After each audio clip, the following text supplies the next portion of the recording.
ગોપીચંદન અથવા તો ભગવાનની પૂજા કરતા બાકી રહેલા એવા કેસર કુમકુમાદિકે કરીને તિલક કરવું. હવે આ તિલક માટેનો નિર્ણય એ છે કે તિલક રોજ કરવું, ક્યારેક કરવું અને ક્યારેક ન કરવું એમ નહીં, કાયમને માટે તિલક જરૂરથી કરવું. નિર્ણય સિંધુ અને બૃહદનારદીય પુરાણમાં એવું બતાવ્યું છે કે યજ્ઞો દાનમ જપો હોમ સ્વાધ્યાય પિતૃકર્મ ચ વૃથા ભવતી વિપ્રેન્દ્રા ઉર્ધ્વ પુંડ્રમ વિનાકૃતમ. હે વિપ્રેન્દ્ર, યજ્ઞ કરે, કોઈને દાન આપે, જપ કરે, હોમ કરે, સ્વાધ્યાય, શ્રાદ્ધ, આ જે કોઈ કર્મ છે એ ઉર્ધ્વપુંડ્ર તિલક વિનાના કરવામાં આવે તો એ નકામા થાય છે. હવે તિલક કર્યા વિના ભજન કરે તો જપ શબ્દ આવ્યો તો એ પણ નકામું છે. યજ્ઞ યાગાદિક કરે તોય પણ તિલકની જરૂર છે. અને બીજું કે આપણા સ્વામિનારાયણ સંપ્રદાયમાં જ તિલક છે એવું નહીં, કોઈ પણ જગ્યાએ તમે જાઓ બધામાં અલગ અલગ પ્રકારે તિલક ચાંદલાના નિયમો હોય છે.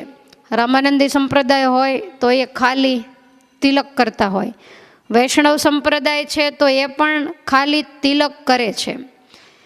ઇસ્કોનના તિલક તમે જોજો, છેક આટલેથી શરૂ થાય છેક સુધીના હોય.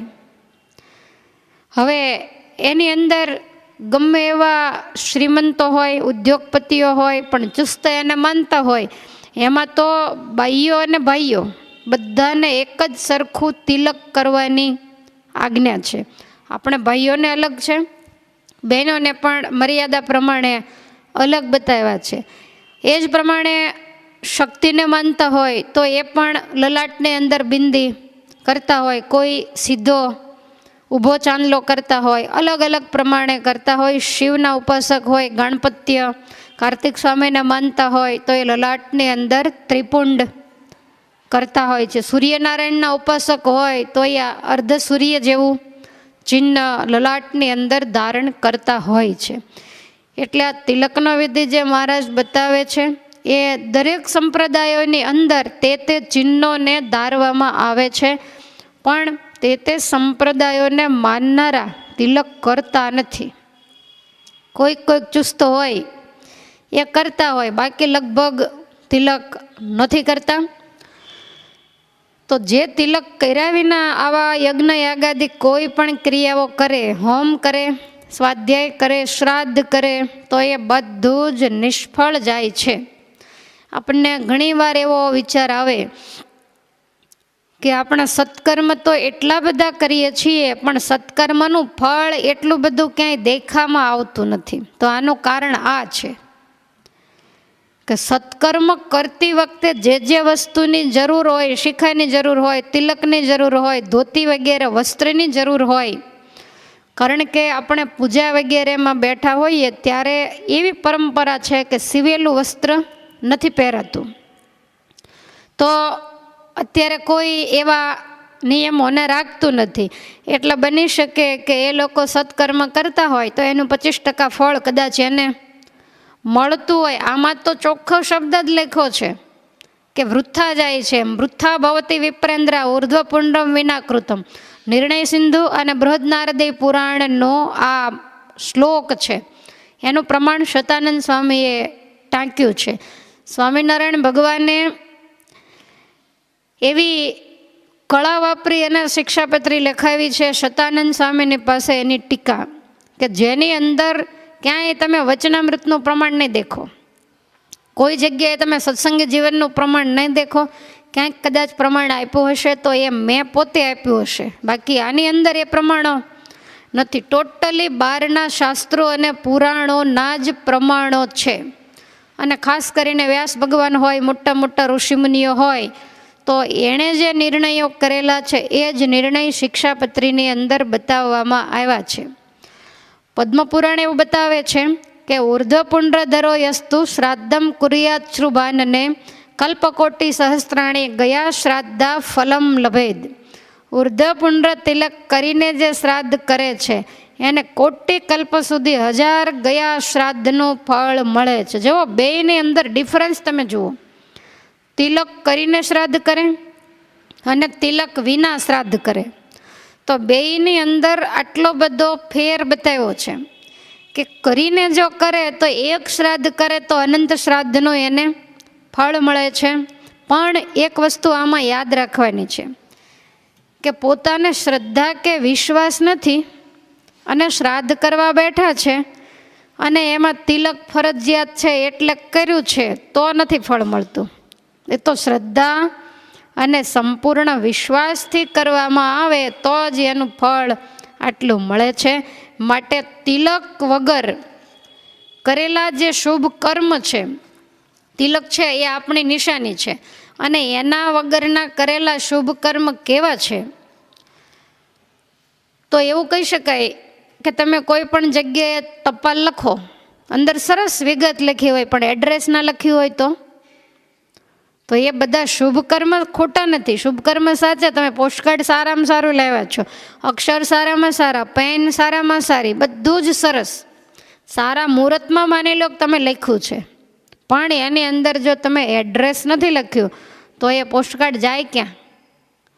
એટલે આ બધા જે તિલક, ચાંદલા, કંઠીઓ એ કોઈ ખોટા ટીલા ટપકા નથી. એ તો આપણે એની મજાક ઉડાવીએ છીએ. બાકી આ બધી જે નિશાનીઓ છે એ સત્કર્મને સફળ કરનારી નિશાની છે. અને આપણે જ્યારે કોઈ પણ તિલક વગેરે કરીને બેઠા છીએ, આપણે કોઈ પણને કાંઈ અર્પણ કરીએ, તર્પણ કરીએ, યજ્ઞ યાગાદિકની અંદર દેવાદિકને આહુતિઓ આપીએ, તો એ આહુતિ લેતા પહેલાં આપણી સામે જોવે કે કેવી વ્યક્તિ મને આહુતિ આપે છે. સાવ નાસ્તિક બેઠો હોય, કોઈને કોઈનો ભાર ન હોય, ભગવાનમાં માનતા ન હોય ને એવા બેઠા હોય તો દેવતાઓ એના હાથનું ક્યારેય પણ તર્પણય નથી સ્વીકારતા, યજ્ઞ યાગાદિકને આહુતિ નથી સ્વીકારતા, ને પિતૃ પણ નથી સ્વીકારતા. એટલે હૃદયથી શ્રદ્ધાપૂર્વક જે કરવામાં આવે એ જ સ્વીકારે છે. તમે ઘણા બધા દેવ મંદિરોમાં ફર્યા હશો.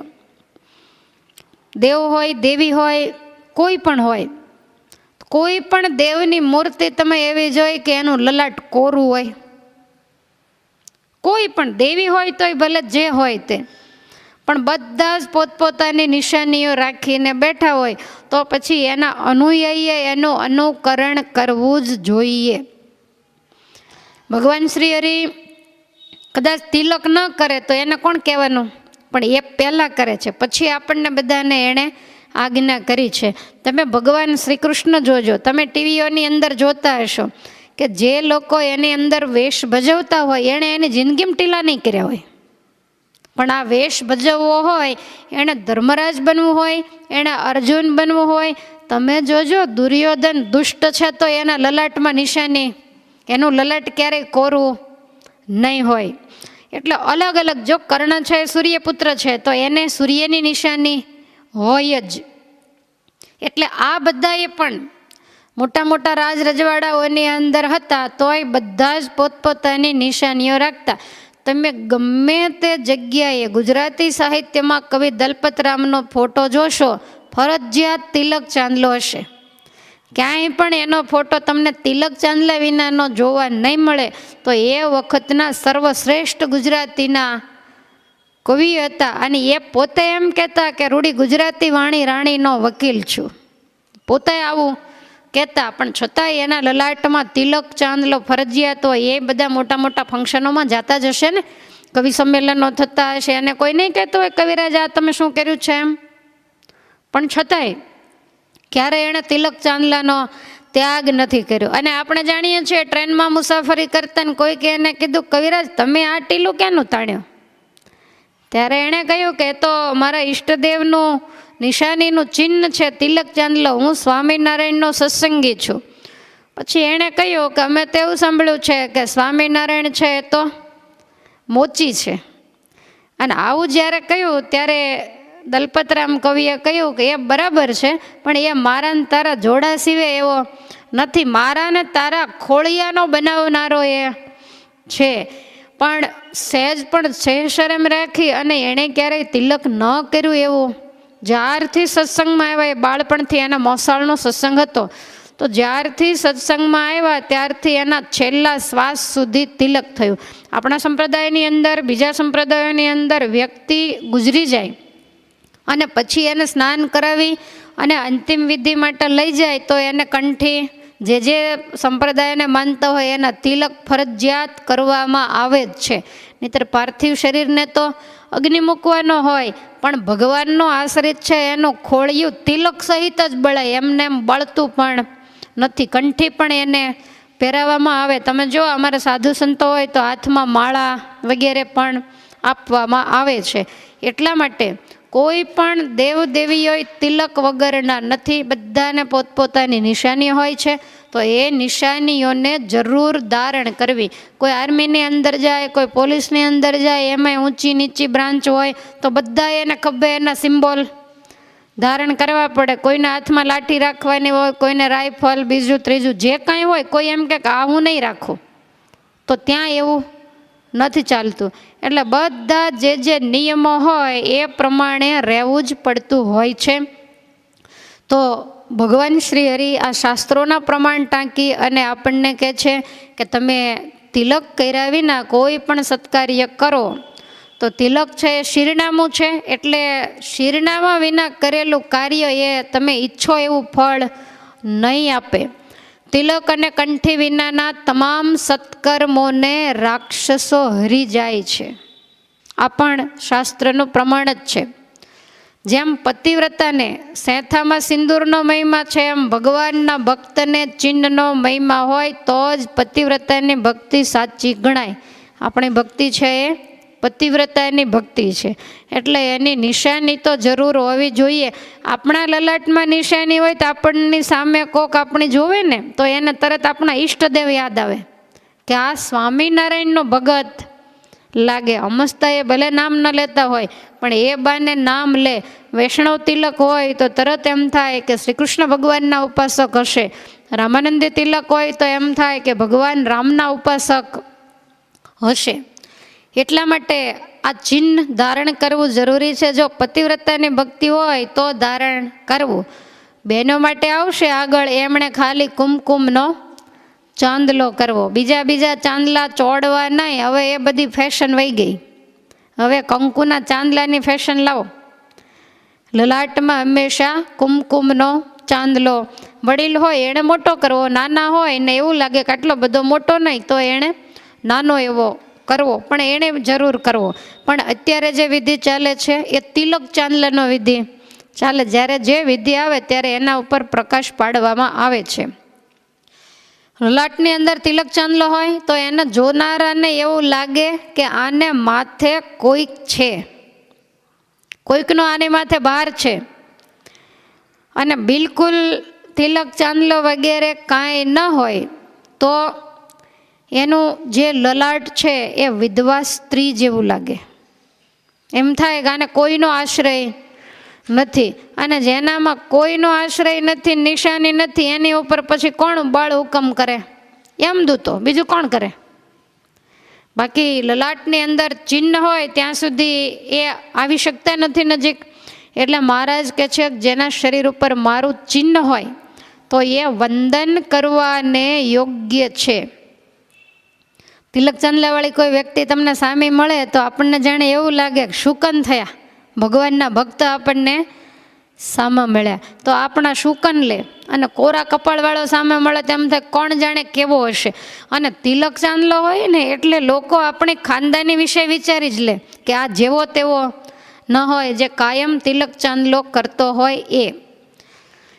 ભગવાન શ્રી હરિ કહે છે કે ઉપલક ચિહ્નોને તો જરૂર ધારણ કરવા, પણ તે ચિહ્નો અને તે સંપ્રદાય, તેના અધિષ્ઠાતા જે ઈષ્ટદેવ, એના પ્રત્યે અંતરથી પણ એવી પ્રીતિ રાખવી. ખાલી કરવા ખાતર, સમાજને બતાવવા માટે કે હું સત્સંગી છું એના માટે ક્યારેય પણ.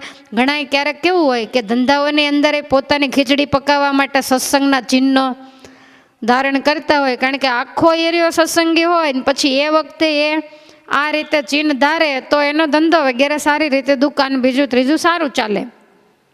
એટલે એવું વિચારીને ધારણ કરતા હોય. મહારાજ કે એમ નહીં, અંતરથી એના ઉપર પ્રીતિ રાખવી. ભાગવતજીની અંદર પણ બતાવેલું છે કે જે ભગવાનની શરણાગતિ રહિત છે અને વળી ભગવાનના ચિહ્નોને જે ધારણ નથી કરતો, એ ગમે એવો બુદ્ધિશાળી હોય તોય પણ એની બુદ્ધિને ધિક્કાર છે. હવે ભગવાન શ્રી હરિએ 4 તિલક કરવાના કયા? લલાટ, હૃદય અને બાહુ. તો આ 4ની જ પસંદગી કેમ કરી? આપણે જાણીએ છીએ રામાનુજાચાર્યજી 12 તિલક કરતા, પણ પછી એમાંથી વિચારી અને 4 તિલકને રામાનંદ સ્વામીએ રાખ્યા. કારણ કે 12 તિલક કરવા જઈએ પાછી માળા ન થાય, 12 જગ્યાએ ટીલા કરવામાં જ રહીએ. એટલે મુખ્ય જે 4 હતા એ તિલકને રાખ્યા. ઘણાને તમે જોજો નિશાની હોય તો આખા કપાળની અંદર એ તિલકના ચિહ્ન ધારણ કરેલા હોય, અલગ અલગ સૌની રીતે કરતા હોય. તો મહારાજે આ 4 વસ્તુની પસંદગી કરી છે. તો એનું કારણ છે કે આપણું જે મસ્તક, તો ત્યાં બુદ્ધિનો નિવાસ છે. લલાટનો તો ખૂબ જ મહિમા છે. યોગશાસ્ત્રની અંદર લખ્યું છે કે આત્માની ઘણી બધી શક્તિઓ એ ભ્રકુટી દ્વારા જાગૃત થાય. આ બધા ધ્યાન વગેરે કરાવતા હોય તો એ રીતે જ કરાવતા હોય છે. તો ભ્રકુટીની અંદર આવી શક્તિઓ છે. અને તમે જોજો એ લોકો માણસને આમ થોડોક તંદ્રાવસ્થામાં નાખવા જ્યારે માગે ત્યારે અહીંયા સ્પર્શ ક્યાં કરે? એ ભ્રકુટીને જ સ્પર્શ કરે. વચ્ચેનો 2 ભ્રકુટી વચ્ચેનો ભાગ. એટલે માણસને તરત આમ આંખો ઘેરાવા માંડે અને તંદ્રાવસ્થા જેવું લાગવા માંડે. શંકર ભગવાનનું 3જું નેત્ર ક્યાં છે? એ જ સ્થાન ઉપર છે. એટલે ભ્રકુટીનો ઘણો બધો મહિમા છે. લલાટ છે એને ગૌરવનું સ્થાન કહેવામાં આવે છે. એટલા માટે મહારાજે તિલક ચાંદલો લલાટની મધ્યમાં કરવાની આજ્ઞા કરી છે. બીજું સ્થાન છે હૃદય. તો આપણા શાસ્ત્રો એવું કહે છે કે આપણો જે આત્મા છે એ આખા શરીરમાં તો વ્યાપીને રહ્યો છે, પણ ખાસ એ હૃદયની અંદર નિવાસ કરીને રહ્યો છે. એટલે એક ઉર્ધ્વપુંડ્ર તિલક હૃદય ઉપર પણ કરવામાં આવે છે. અને ત્યાર પછી બાકીના જે 2 તિલક છે એ બાહુઓ ઉપર કરાય છે. તો શક્તિ, માણસનો જે જોમ, એ બંને બાહુઓમાં હોય છે. અભિમાનની જે વ્યંજના છે એ માણસના હાથની અંદર છે. ઘણા નથી કહેતા કે હું તારી પાસે હાથ શું કરવા લાંબો કરું, મારા બાવડામાં ઘણું બળ છે. ક્યાંય એવું ન કહે કે મારા માથામાં ઘણું બળ છે, મારા પગમાં ઘણું બળ છે, પણ બાવડામાં ઘણું બળ છે. કોઈને બળ બતાવવું હોય તો શું કરે? પૈસા ચડાવે? નહીં, બાહીઓ ચડાવે. તો એ શૂરવીરતાની નિશાની છે. ક્ષત્રિયોની ઉત્પત્તિ ક્યાંથી છે? ભગવાનના બાહુમાંથી. એટલે એની અંદર એટલી બધી શૂરવીરતા છે. એટલે માણસ બાહુ ઉપર જ્યારે તિલક કરે ત્યારે એ એવું વિચારે છે કે મારા બળનો ક્યારેય હું દુરુપયોગ ન કરું, એટલા માટે ભગવાનના ચરણનું ચિહ્ન એને બંને બાહુ ઉપર ધારણ કરવામાં આવે છે. નહીતર ઘણી વખત એવું થાય કે બળ તો ઠાકોરજીએ બધાને આપ્યું હોય, પણ પાછા એ બળનો ગેરઉપયોગ કરે, બીજાને પીડવા માટે, હેરાન કરવા માટે પણ વાપરતા હોય. પોતાની શક્તિ ક્યાંય પણ વેડફાઈ ન જાય. બાહુ ઉપર તિલક ચાંદલો કરવો એનો મતલબ એવો કે આપણા અભિમાન ઉપર તિલક ચાંદલો કરવો. એટલે એ અભિમાન છે એ ક્યારેય પણ આડે રસ્તે ફંટાઈ ન જાય, એટલા માટે 2 બાહુની પસંદગી કરવામાં આવી છે. તો આ રીતે 4 ઉર્ધ્વપુંડ્ર તિલક કરવાનું કહ્યું છે.